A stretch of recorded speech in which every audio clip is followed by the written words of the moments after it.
अब बांध करके अलवारी में रख दिए हैं। सुबह को आरती जलाएंगे, आरती श्री रामायण। वो बंद ही रखी है, क्या करेगी तुम्हारी आरती? है? अरे पढ़ो उसमें क्या लिखा है, और जो लिखा है उसको अपने जीवन में उतारो। एक बात पर एक दिन हंसी आई कि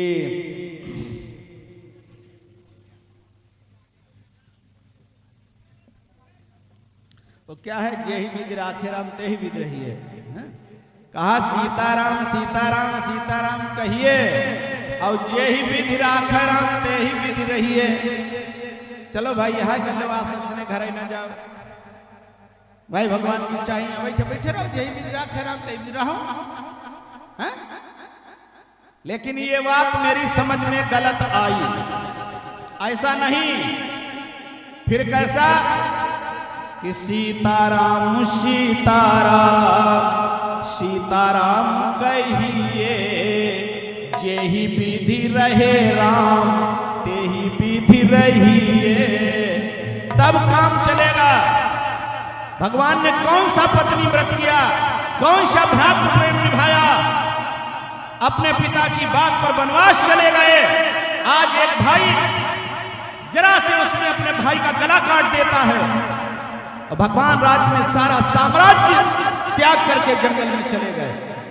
उसको अपनाइए, यही विधि राखे राम वही विधि रही है। ये ठीक नहीं है।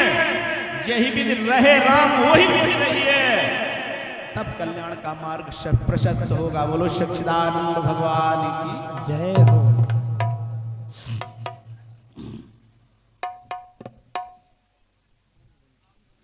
आइए प्रेमियों, आज जो है गुरु माता के पास में जिस समय भगवान पहुंचे, देखिए आज भगवान की पराकाष्ठा को,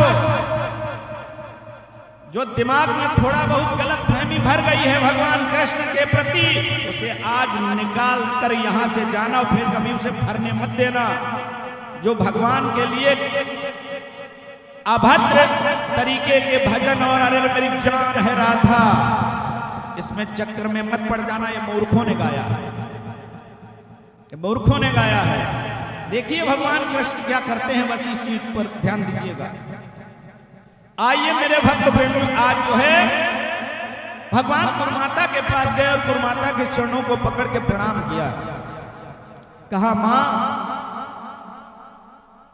गुरुदेव तो कुछ मांग नहीं रहे हैं, तुम ही कुछ बताओ मैं क्या करूं।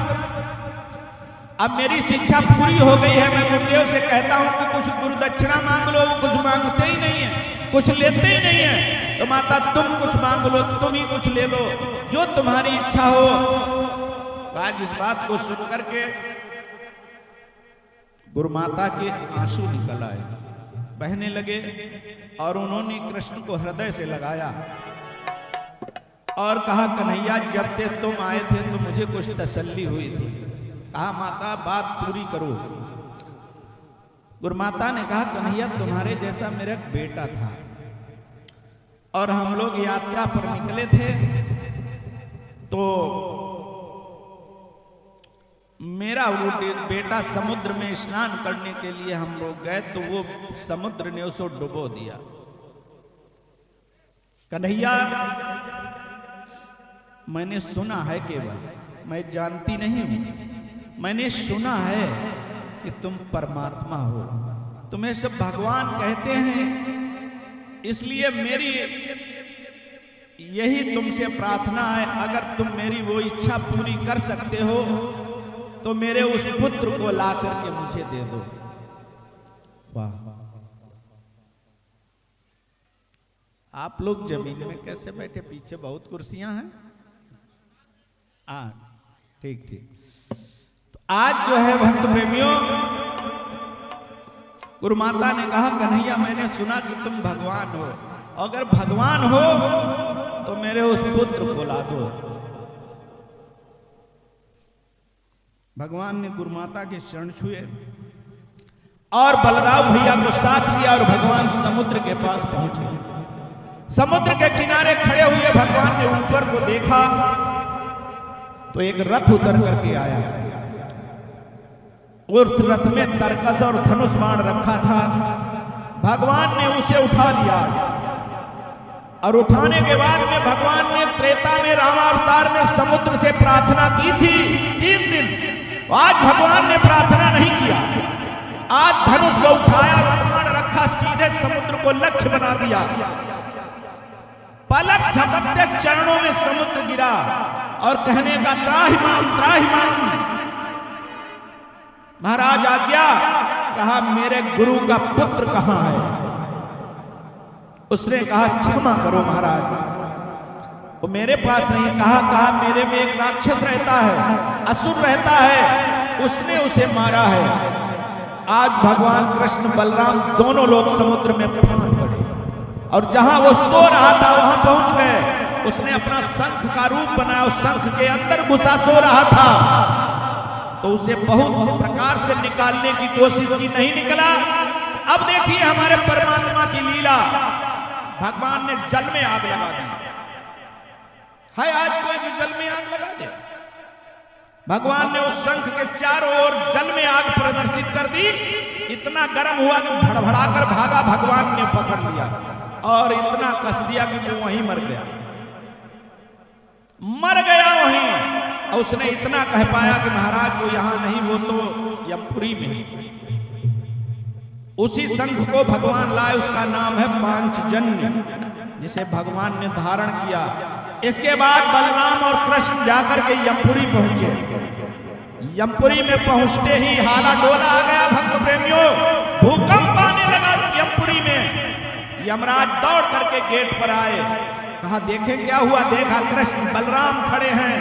कहा प्रभु आदेश। कहा मेरे गुरु का पुत्र कहां है, उसे दो। तो यमराज ने कहा महाराज उसका शरीर तो नहीं है। कहा फिर? कहा उसकी आत्मा है हमारे यहाँ, वो आपने कहा उसी को दीजिए। आज जब यमराज ने उस आत्मा को दिया तो भगवान ने अपनी शक्ति से जो है वही शरीर वैसा ही निर्माण किया जैसा गुरु का पुत्र था और उस आत्मा को उसमें प्रवेश कराया और उस गुरु पुत्र को लाकर के आज गुरु माता को सौंप दिया। बोलो सच्चिदानंद भगवान की जय हो। ऐसे महान हमारे भगवान कृष्ण हैं, उनके लिए लोग क्या क्या कह मारते हैं। मेरे भक्त प्रेमियों, आज उस गुरुपुत्र को गुरुमाता को सौंपा और आज्ञा लेकर के भगवान पुनः वापस मथुरा आए। जब भगवान मथुरा आए तब तक इधर कंस की पत्नियां जो है वो अपने मायके मगध देश गई। उनका पिता था जरासंध, जो अपने जमाने का बहादुर योद्धा था, उससे कोई जीत नहीं सकता था। उसने आकर मथुरा पर चढ़ाई की। भगवान कृष्ण ने, बलराम भैया ने उसकी सारी सेना का संहार किया। अंत में बलराम ने उसको बांधा, उठाया भाला मारने के लिए। कन्हैया ने कहा छोड़ दो, इसे नहीं मारना है। छोड़ दिया गया। वो फिर आया, एक बार नहीं 17 बार मथुरा पर चढ़ाई की। जहां एक युद्ध होता है वहां की स्थिति कितनी खराब होती है, और जहां 17 युद्ध हो गए वहां क्या बचा? कुछ नहीं, लोग भूखों मरने लगे। तो भगवान ने विचार किया अब हमको क्या करना चाहिए। तो आज भगवान ने जो है उसी समय विश्वकर्मा को बुलाकर के समुद्र के बीच में ओखा प्रदेश में एक सुंदर द्वारिकापुरी बनवाई भगवान ने, और सोते हुए सारे मथुरा वासियों को वहां पहुंचा दिया। और इधर एक मलेच्छुक का राजा था जिसका नाम था कालयवन। नारद बाबा ने उसे उकसाया कि अब मथुरा में कुछ बचा नहीं, मथुरा पर तुम कब्जा कर लो, कृष्ण तुम्हारा क्या कर पाएगा। तो उसने आकर के मथुरा को घेरा, लेकिन इसके पहले भगवान ने द्वारिका बनवाकर मथुरा वासियों को द्वारिका में सोते हुए अपनी योग माया से पहुंचा दिया। सुबेरा हुआ तो कालयवन वहां पहुंच गया। तो नारद बाबा ने बताया था कि कन्हैया श्यामले रंग का है, ऐसे ऐसे कपड़े पहनता है, ये उसकी चाल है। तो अब तो भगवान वहां अकेले ही थे, बाकी तो सब पहुंच चुके थे। तो भगवान अकेले निकले। देखिए भगवान की लीला, अकेले जब भगवान निकले तो काले वन ने देखा, कहा हाँ यही तो पहचान नारद ने बताई थी। तो चल दिए हैं आज भगवान निकल करके, और चला है भगवान को देख करके काले वन भी। भगवान आगे जा रहे, वो पीछे से चला। भगवान तेज चले, वो और तेज चला। भगवान और तेज तो और तेज। भगवान दौड़ने लगे, वो पीछे से दौड़ने लगा। भाग खड़े हुए भगवान, आज जो है भागे हैं तो पीछे से भगवान को रपटाता हुआ चला जा रहा मेरे भक्त प्रेमियों।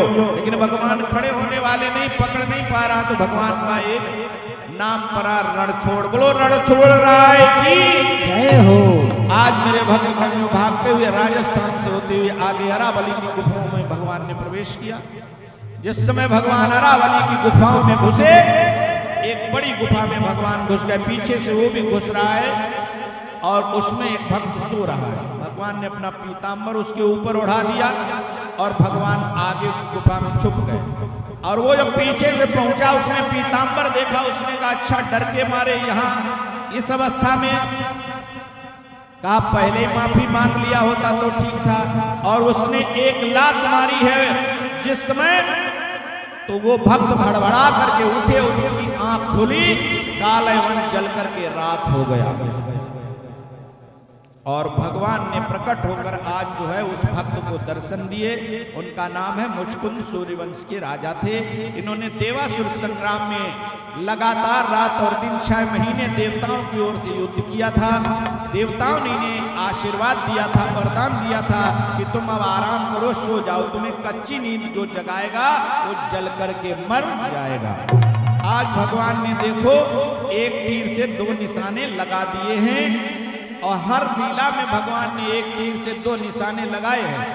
इधर काले वन का काम पूरा हो गया, अपने भक्त को दर्शन दिए, और मुचकुंद से कहा तुम बद्रिका आश्रम में जाकर के तपस्या करो, तत्पश्चात हमारे धाम में आओ। और भगवान के धाम में जाने के लिए प्यारो योग करना पड़ेगा, योग। और बिना योग के कोई भगवान के धाम जा नहीं सकता। अब भगवान द्वारिका में राज रहे हैं भक्त प्रेमियों, भगवान द्वारिकाधीश हैं। इधर भक्त प्रेमियों उन दिनों एक पुण्यपुर नाम का बढ़िया स्टेट था, वहां के राजा थे भीष्मक। उनके रुकुमात 5 पुत्र और रुक्मिणी नाम की एक सुंदर कन्या थी। तो मेरे भक्त प्रेमियों, रुक्मिणी बहुत सुंदर थी और वो लक्ष्मी का अवतार है। तो जब रुक्मिणी विवाह के योग्य हुई तो एक दिन भीष्मक ने अपने बड़े बेटे रुकुम को बुला करके कहा कि अब बेटी विवाह के योग्य हो गई है और अब इसका विवाह कर दिया जाए।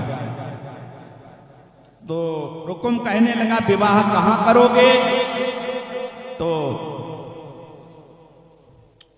भीष्मक बोले कि देखो जब रुक्मिणी का जन्म हुआ था उस समय नारद बाबा ने बताया था कि इसका विवाह कृष्ण के साथ में होगा, ये देवी है। आज बबूला हो गया। रुकुम कहने लगा अरे उस ग्वाल के साथ में मैं अपनी बहन की शादी करूं? कहा फिर? कहा तुमने कहीं देखा? कहा हमने देखा है। कहा क्या देखा? कहां देखा? कहा चंदेरी का राजा है शिशुपाल और जो रुकुम का है साला।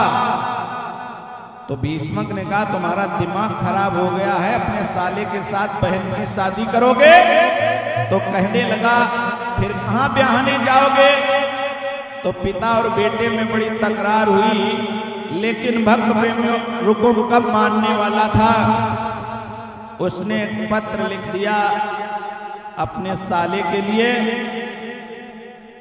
और कहा कि जो है हम ये लगन तुम्हारे लिए रुक्मिणी की भेज रहे हैं, लेकिन बड़ी तैयारी के साथ में आना।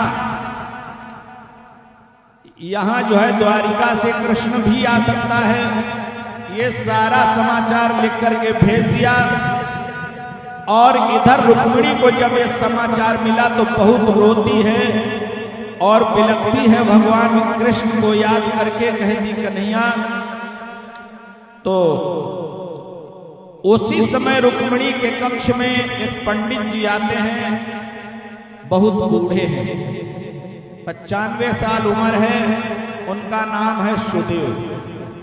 सुदेव जी आए तो रुक्मिणी ने पंडित जी को प्रणाम किया और कहा, ये महाराज बैठिए। देखा, कहा बेटी उदास क्यों हो?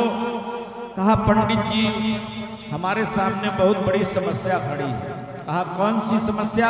कहा हमारा भाई मेरी शादी अपने साले के साथ करना चाहता है।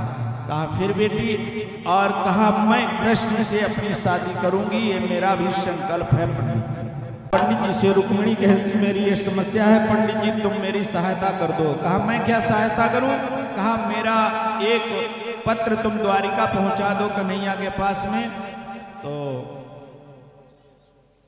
पंडित जी कहते पत्र लिखो। तो आज जो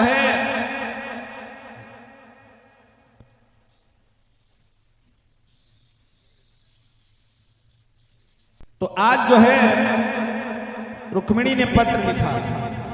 उसने 7 श्लोकों में एक पत्र लिखा, मानो उसने सप्तपदी लिखी हो।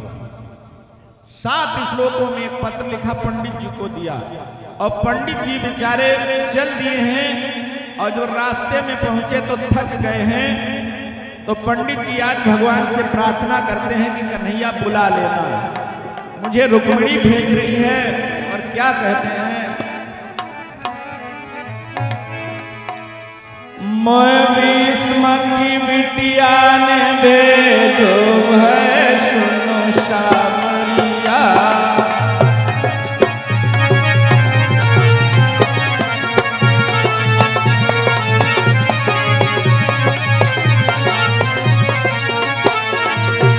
मैं भीष्म की बिटिया ने भेजो है, सुनो सामरिया।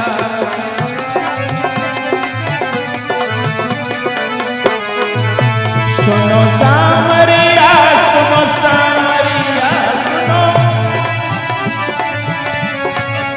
मैं भीष्म की बिटिया ने भेजो है, सुनो सामरिया।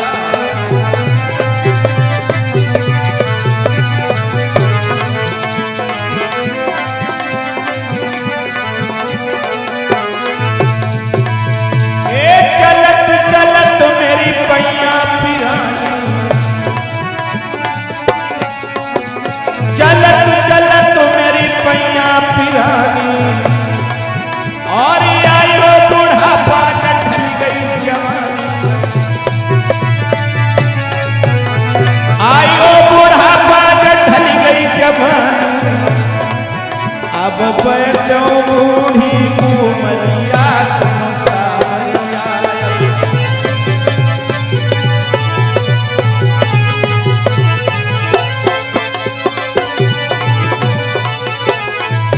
मैं भीष्म की बिटिया ने भेजो है, सुनो सामरिया।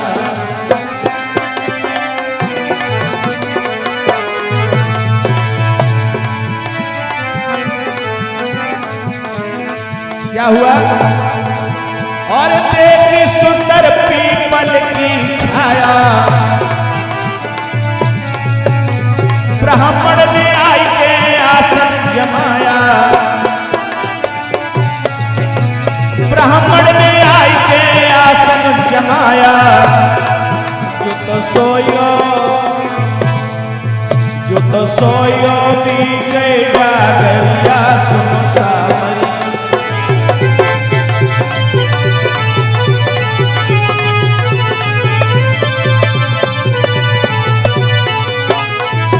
मैं भीष्म की बेटी ने भेजो है, सुनो सामरिया।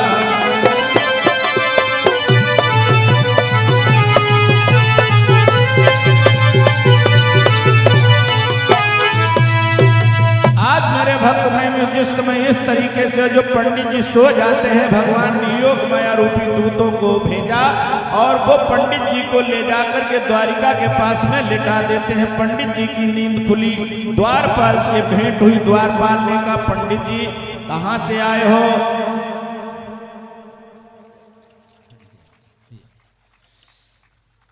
तो पंडित जी ने कहा भैया हम कन्हैया से मिलने आए हैं और कहा कुंडनपुर से आए हैं। तो द्वारपाल ने भगवान को सूचना दी। भगवान ने कहा लाइए आज जो है लेकर के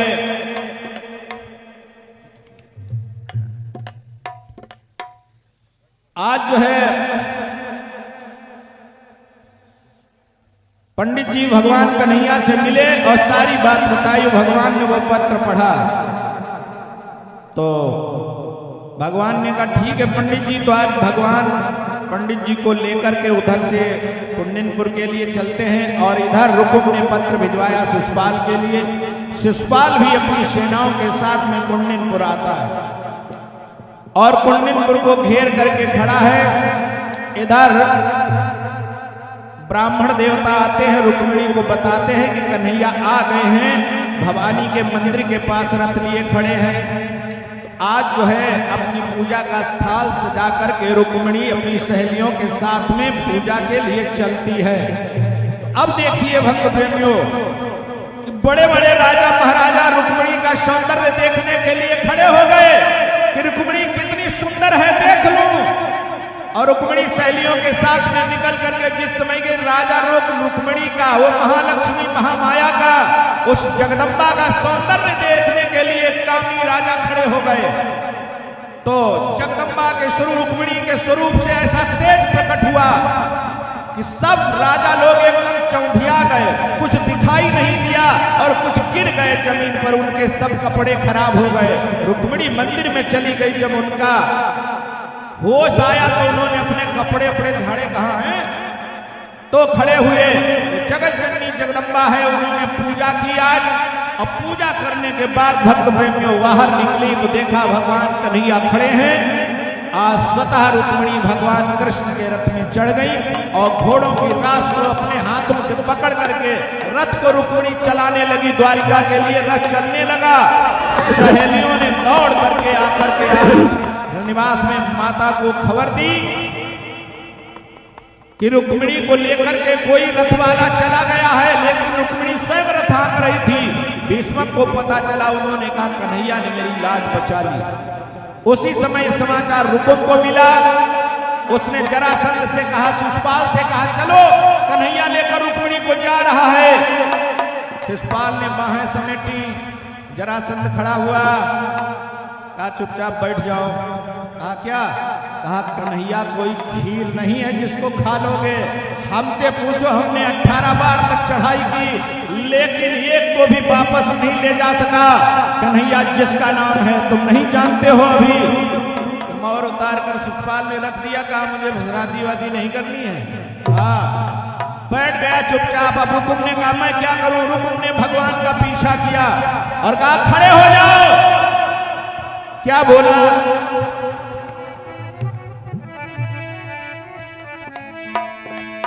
खड़े हो जाओ कृष्ण आज, और तो वीरों का पाला हो,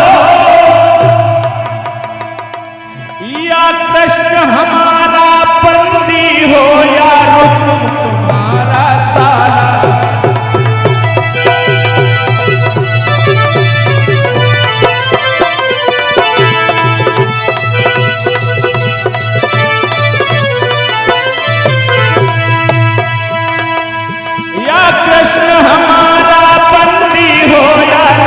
तुम्हारा साला।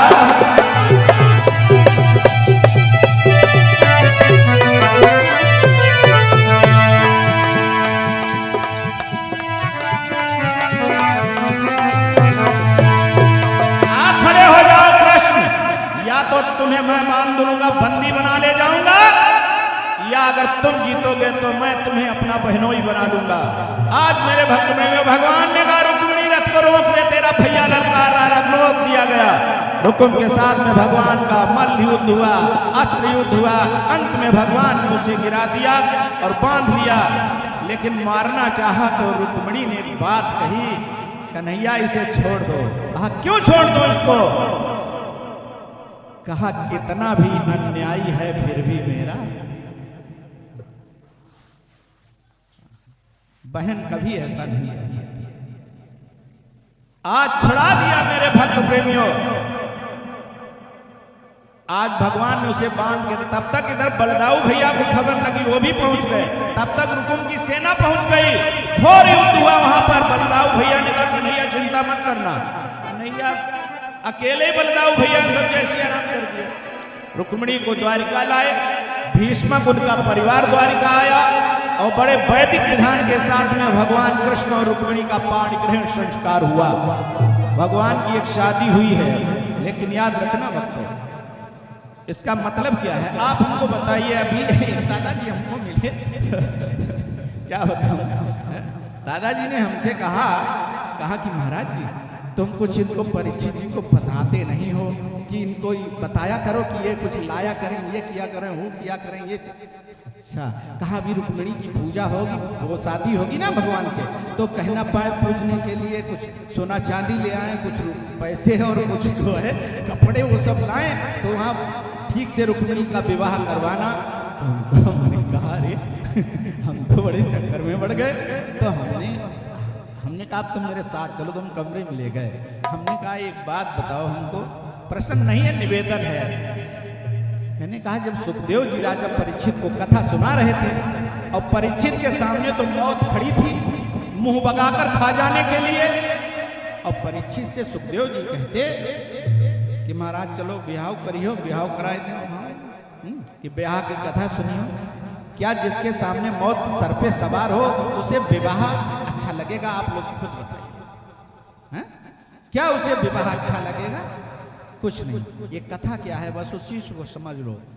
यही कथा है भागवत की जो मैं अब बताने जा रहा हूं। ये तो दृष्टांत था मात्र, ये दृष्टांत था मात्र। जो अभी मैंने आपको सुनाया वो शार्ट है कि रुक्मिणी कृष्ण का विवाह हुआ, ये मात्र दृष्टांत था। लेकिन इसका सिद्धांत वेदांत क्या है उस चीज को समझिए। रुक्मिणी स्त्री नहीं है, रुक्मिणी का नाम स्त्री नहीं है, उसका स्त्री नहीं फिर क्या है? रुक्मिणी एक आत्मा है और कृष्ण परमात्मा है। यहाँ आत्मा से परमात्मा का विवाह है, और जिस दिन आत्मा और परमात्मा एक हो जाता है, भगवान से मिलन हो जाता है, उस दिन जीव कृतार्थ होता है और वो जन्म मरण के बंधन से छूट जाता है। बोलो रुक्मिणी कृष्ण भगवान की जय। इसका सार ये है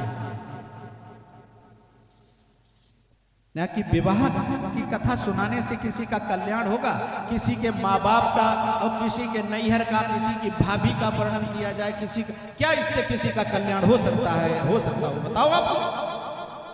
जब तक आत्मा का विवाह परमात्मा से नहीं हो जाएगा तब तक ये आत्मा इसी संसार में भटकने आएगी, 84 लाख भटकती फिरेगी। मेरे यारों, मेरे मित्रों, मेरे भक्तों, इसलिए याद रखो इस संदेश को।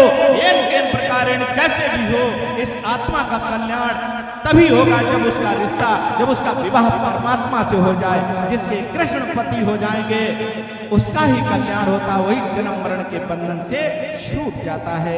ये भागवत का निर्देश है, भागवत की कथा है प्यारो। बोलो सच्चिदानंद भगवान की जय।